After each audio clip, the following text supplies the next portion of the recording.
Originally used by a dredge company. So up in Palm Beach, there's a dredge company that have all kinds of barges, shipping boats, and this was one of their boats in their fleet. So it's definitely a work boat. This barge, they would load it up with stuff and then drop it off underneath. So the top of it was completely open and the bottom of it had like doors that would fold open. So basically what would happen is they'd fill it with sand, like sand here from the channel, and then they would take it out to sea and drop the bottom open and dump all that sand. So that was the point of it.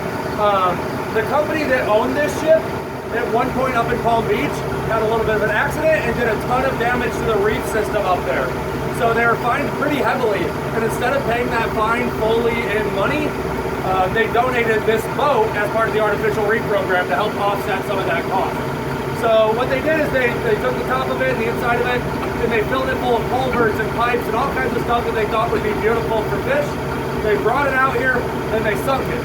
Because they piled the top of it with all this stuff, as they sunk it, things didn't go as planned, and it flipped over on the way down.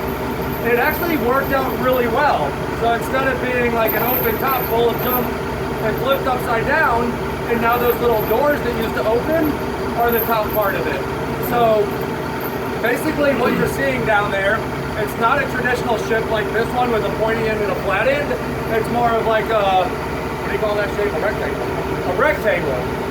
It's flat on all four sides. You'll have to do, I don't know what a rectangle is.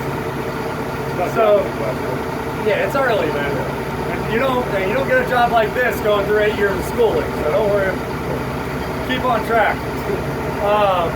So big barge, the top of it's all completely open, and it's sectioned off into about fifths. So you have like the top slits and a kind of a fifth section of the boat and a bulkhead wall, and then another section and another section and another section, all separated by walls.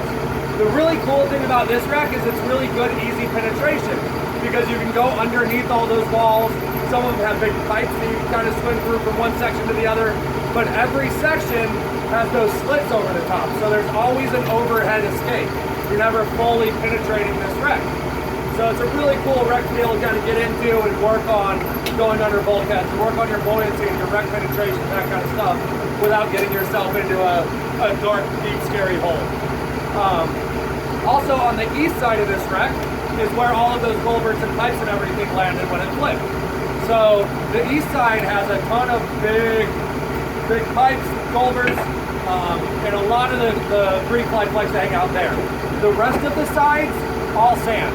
So you got the east side really cool, the rest of it is all sand.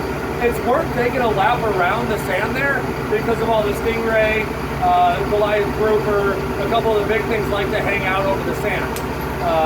It's pretty common to see stingray that are even a little bit comfortable. I've had them like doing circles around me for half an hour before.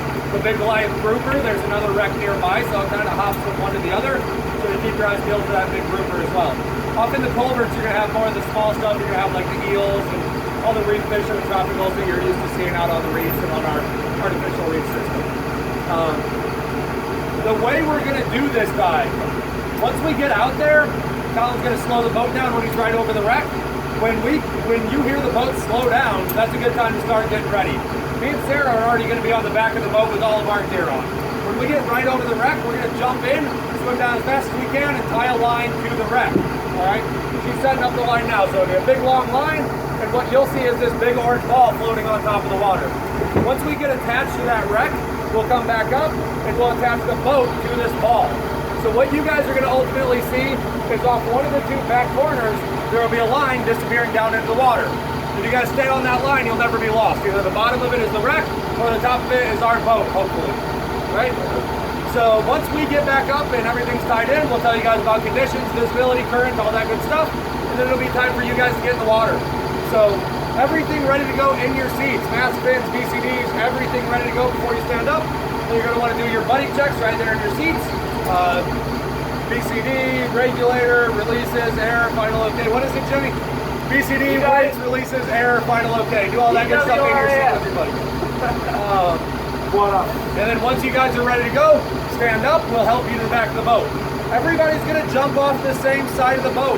Whichever side that line is tied to, that's the side we want you guys entering from, okay? So if the line is tied to the starboard side of the boat, everybody's going to make their way to that corner. You're going to step down one step. You're going to get all the way to the corner, hang your toes